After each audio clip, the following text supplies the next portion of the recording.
Hello guys, আসসালামু আলাইকুম। আমরা আপনাদের আজকে দেখাবো কবুতর পাতলা পায়খানা হলে আপনারা কি ওষুধ খাওয়াবেন।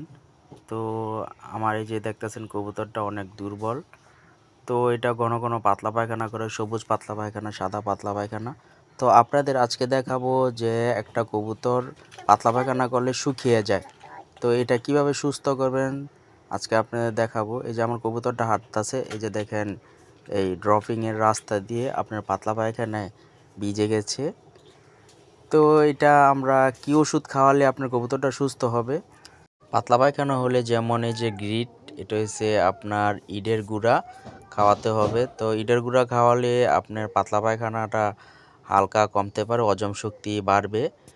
তো আরও আছে আপনার যেমন এই যে কবুতর খাইতে চাবে না, তো একটার দেখা দেখি খাবে।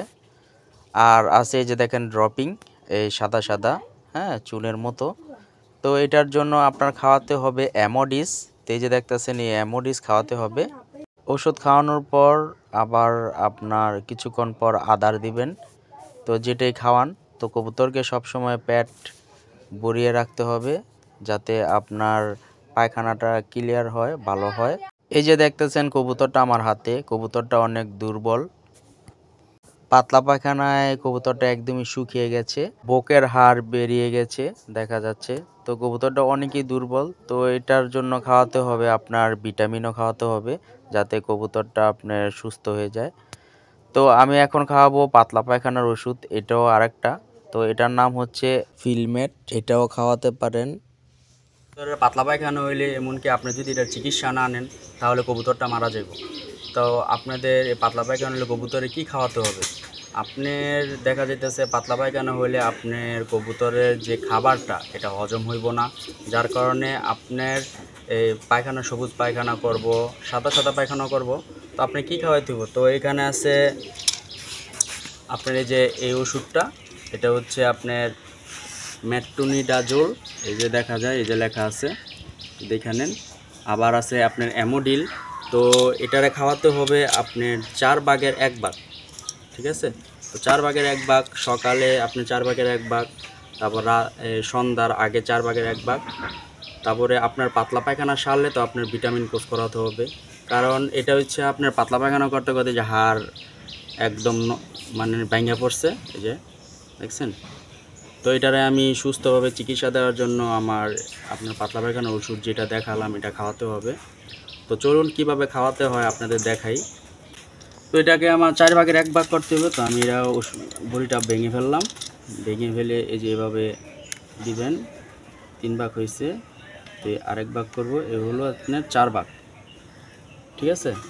এই 4 ভাগ ওষুধের থেকে আমার 1 ভাগ ওষুধ আমি কবুতরকে খাওয়াবো। তো কবুতরটা যে আমি 1 ভাগ খাওয়াই দিতেছি, ওই মুখটা আপনার আস্তে করে ধরবেন, আর বেশি জোরাজুরি করবেন না, তাহলে কিন্তু আবার ঠোঁটের ভিতরে সমস্যা হতে পারে বা ঠোঁট ভেঙে যেতে পারে, রক্ত বাড়িতে পারে।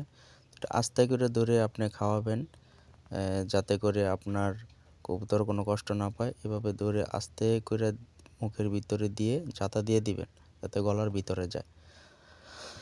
তারপরে আপনার গলার ভিতরে গেলে আস্তে আস্তে গলা থেকে ওষুধটা নামিয়ে পেটে দিয়ে দিবেন। না হলে আপনার জারা দিয়ে আবার কবুতরে আপনার ওষুধটা ফালাই দিব, তাহলে আপনার পাতলা যদি ফালাই দেয় তাহলে কিন্তু আপনার কোনো ওষুধে কাজ করবে না। তো এই আস্তে আস্তে আপনার গ্যাসে কিনা দেখবেন। তো এই গ্যাসে, তো আমি এখন এই গলা থেকে আপনার নিচে নামিয়ে দেব। তো দেখুন নিচে নামিয়ে দিতেছি, হ্যাঁ। আবার পরে একটু পানি খাওয়াই দিবেন। তো আমি অবশেষে আপনার 1 ভাগ খাওয়াই দিলাম। তো এখন 1 ভাগ খাওয়াইছি, এখন সকাল। তো আবার সন্ধ্যার আগে যখন লফটে দেব তখন খাওয়াবো। তো দেখবেন আস্তে আস্তে যখন আপনার সুস্থ হবে, তাহলে আপনার এই হাড়টার এই যে এটার সমাধান কিভাবে হবে। তো আপনার ভিটামিন খাওয়াতে হবে। তো এটা আবার পরবর্তীতে দেখাবো। তো আজকের জন্য এখানেই শেষ করছি। তো আমি যেভাবে কবুতরকে ওষুধ খাওয়াইছি আপনারা ওইভাবেই খাওয়াবেন, তাহলে আপনারা ভালো ফলাফল পাবেন। তো সবাই ভালো থাকবেন। আসসালামু আলাইকুম।